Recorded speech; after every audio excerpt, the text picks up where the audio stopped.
على عباده الذين اصطفى خصوصا على أفضل الأنبياء سيدنا ومولانا محمد المصطفى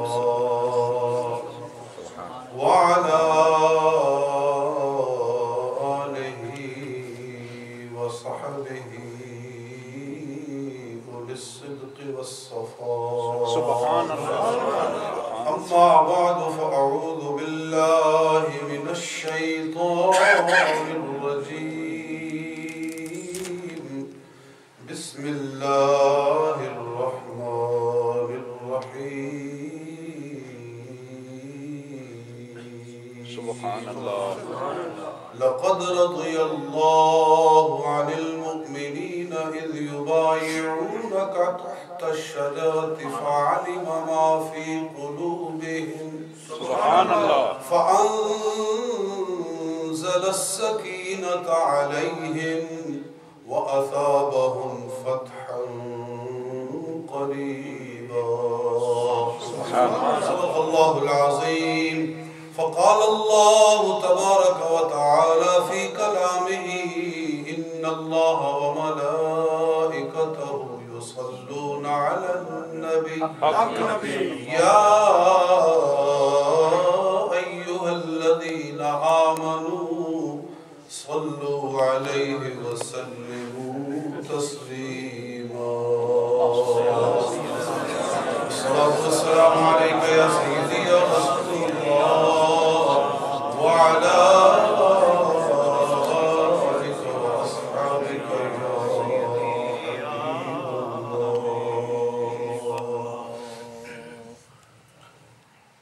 انتہائی واجب الاحترام معزز و محترم و مکرم علماء کرام اور تمام حاضرین و سامعین،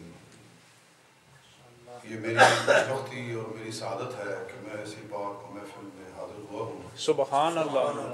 اور مفکر اسلام، مناظر اسلام حضرت علامہ مولانا سید محمد عرفان شاہ مشہدی دامت برکاتہ العالیہ کے سبحان اللہ حکم پر اور ان کے زیر سرپرستی اور ان کی وجوہات سے یہ پروگرام پذیر ہے.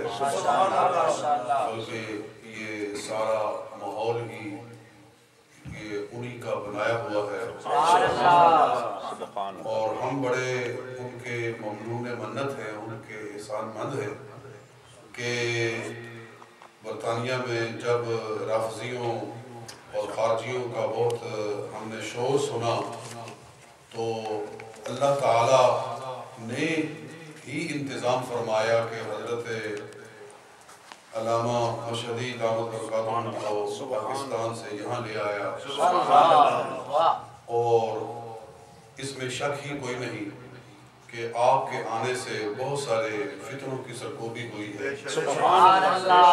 بہت سارے اگر آپ نہ ہوتے تو بہت سارے فتنے تھے جو زور پکڑتے، مگر اللہ تعالیٰ نے ہر دور میں جب بھی کوئی فتنہ اٹھا ہے تو اس کی سرکوبی کے لیے کوئی نہ کوئی اپنا بندہ کھڑا کیا ہے. تو ان کے حکم پر یہ سارا جو پروگرام ہے یہ انعقاد پذیر ہے اور کافی وقت ہو چکا ہے. میں کوئی خطیبوں میں بڑا کوئی خطیب بھی نہیں ہوں، میں تو لکھنے والا آدمی ہوں، میں تو بیٹھ کر لکھتا رہتا ہوں. اور الحمدللہ اللہ تعالیٰ کا احسان ہے، اس کا کرم ہے کہ میں نے قریباً 8-10 سال کے اندر قرآن پاک کی تفسیر مکمل کی ہے.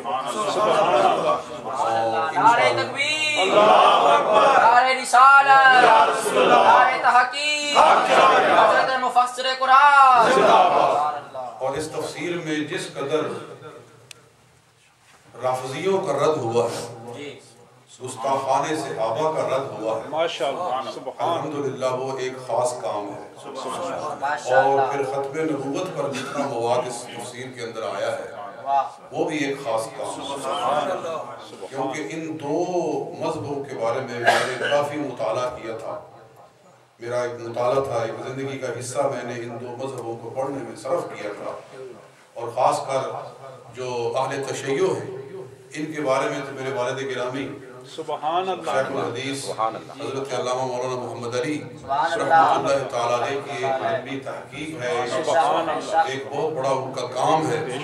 تو جب ہم پاکستان میں تھے تو جب وہ لکھ رہے تھے تو ہم ان کے معاون ہوتے تھے کہ کتابیں نکالو، حوالے تلاش کرو اور وہ والد صاحب کے سامنے پیش کرو، پھر والد صاحب تحریر فرماتے تھے۔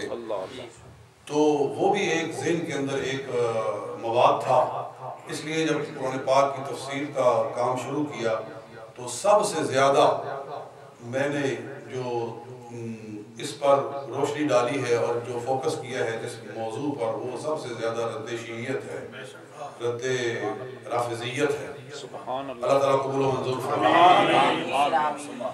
تو میں تو وہ کام کرنے والا ہوں، اور ابھی ایک عجیب اللہ تعالیٰ نے مجھ سے کام لیا۔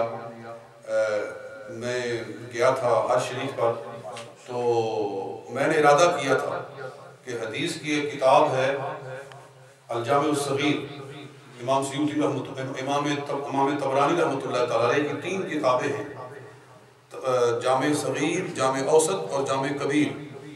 جامع صغیر 2 جلدوں میں ہے، جس کو 1 جلد میں کر دیا گیا ہے، اور جامع اوسط ان کی 7 جلدوں میں ہے، اور جامع کبیر ان کی 24 جلدوں میں ہے۔ حضور صلی اللہ علیہ وسلم کی حدیثیں انہوں نے اکٹھی کی ہیں، احادیث کا مجموعہ ہے۔ تو میں نے ارادہ کیا کہ جامع اوسط اور جامع کبیر تو خیر بڑا لمبا ایک دریا ہے، سمندر ہے، اس پر تو کام کرنے کے لیے زندگی کا ایک بڑا حصہ چاہیے۔ تو یہ جامع صغیر جو ہے، یہ جو چھوٹی کتاب ہے 2 جلدوں میں، اس کا ترجمہ کرنا چاہیے۔ تو میں 3 ہفتے کے لیے گیا تھا، بلکہ 3 ہفتے سے بھی کم، یعنی 17 یا 18 دن تھے ہمارے حج کے لیے۔ تو اس دوران میں لکھتا رہا ہوں، ہوٹل میں بھی، حرم شریف کے اندر بیٹھ کر بھی، تاکہ مینار کے اندر بھی، عرفات کے اندر بھی، میرا قلم چلتا ہی رہا ہے۔ اور 17 یا 18 دنوں کے اندر الحمدللہ اس پوری کتاب کا ترجمہ ہو۔ ماشاءاللہ ماشاءاللہ، نعرہ تکبیر، نعرہ رسالت، نعرہ تحقیق، نعرہ حیدری، علماء اہل سنت، سبحان اللہ سبحان اللہ۔ تو اور پھر اس میں ایک بڑی بات یہ تھی کہ امام طبرانی رحمۃ اللہ تعالیٰ نے تینوں کتابوں کے اندر، صغیر میں، اوسط میں، کبیر میں، یہ طریقہ کار رکھا ہے کہ وہ حدیثیں کسی موضوع کے حوالے سے نہیں لاتے، بلکہ اپنے اساتذہ کے اسماء گرامی کے حوالے سے لاتے ہیں، کہ وہ اساتذہ جن کا نام احمد ہے، ان کے ہزاروں کے حساب سے ان کے استاد ہیں، ان کے شیوخ ہیں۔ تو وہ استاد ان کے شیخ ان کے جن کا نام احمد ہے، پہلے ان کی حدیثیں لاتے ہیں کہ من اسمہ احمد، اوپر میں عنوان یہ لگا دیتے ہیں کہ من اسمہ احمد، اس کا نام احمد ہے۔ میں پہلے اپنے وہ اساتذہ جو ہیں ان سے جو میں نے حدیثیں سنی ہیں، میں پہلے وہ لاؤں گا احمد نام والے، پھر من اسمہ ابراہیم جن کا نام ابراہیم ہے، پھر من اسمہ حمدان، من اسمہ سعید، یعنی حروف تہجی کے حساب سے وہ چلتے ہیں۔ پہلے الف نام سے، الف سے شروع ہونے والے اساتذہ، پھر با سے شروع ہونے والے اساتذہ، پھر تا سے شروع ہونے والے نام، تو ناموں کی ترتیب سے انہوں نے حدیثیں لکھی ہے۔ اس میں بس یہ تھا، میں نے یہ بھی کام کیا الحمدللہ کہ ان حدیثوں کو میں نے مضامین کے حساب سے لکھ دیا ہے، کہ طہارت والی حدیثیں پہلے لکھ دی ہیں نکال کے، پھر نماز والی حدیثیں، پھر زکوٰۃ کے موضوع پر حدیثیں، پھر حج کے موضوع پر، یعنی ترتیب کر دی ہے۔ وہ چھوٹی سی کتاب ہے بظاہر دیکھنے میں، لیکن اس میں 1150 حدیثیں تھیں، اس پر کوئی نمبرنگ نہیں کی ہوئی تھی، لیکن جب میں نے نمبرنگ کی ہے، ہر حدیث پر نمبر لگایا ہے، تو اس کتاب میں سے 1150 حدیثیں نکلی۔ تو خیر وہ بات میں دوسری طرف لے گیا۔ میں عرض کرتا تھا کہ میں تو لکھنے والا آدمی ہوں، اللہ تعالیٰ جب تک زندگی ہے مولا پاک لکھتے رہنے کی توفیق عطا فرمائے۔ میں نے تفسیر مکمل کی، پھر اس کے بعد میں نے ابن ماجہ کی شرح مکمل کی، پھر میں سنن ابو داؤد کی شرح شروع کر دی ہے۔ تو اس طرح سے جو وقت بچتا ہے اس میں کرتا رہتا ہوں. اپنی اولاد کی تربیت کے ساتھ ساتھ جو تعلیم کے اوپر میں زور دے سکتا ہوں وہ دے. تو میں کوئی بولنے والا آدمی نہیں ہوں کہ میں کوئی بڑا زوردار انداز میں بیان کروں, بڑا لچھے دار قسم کا میں بیان کروں, لیکن بہرحال میں قرآن پاک کی روشنی سے اپنے موضوع کے اوپر کچھ نہ کچھ بیان کرنے کی کوشش کروں گا. اللہ تعالیٰ ہمارا بیٹھنا, سننا اور صحابہ کرام سے اپنی عقیدت کا اظہار کرنا قبول و منظور فرمائے.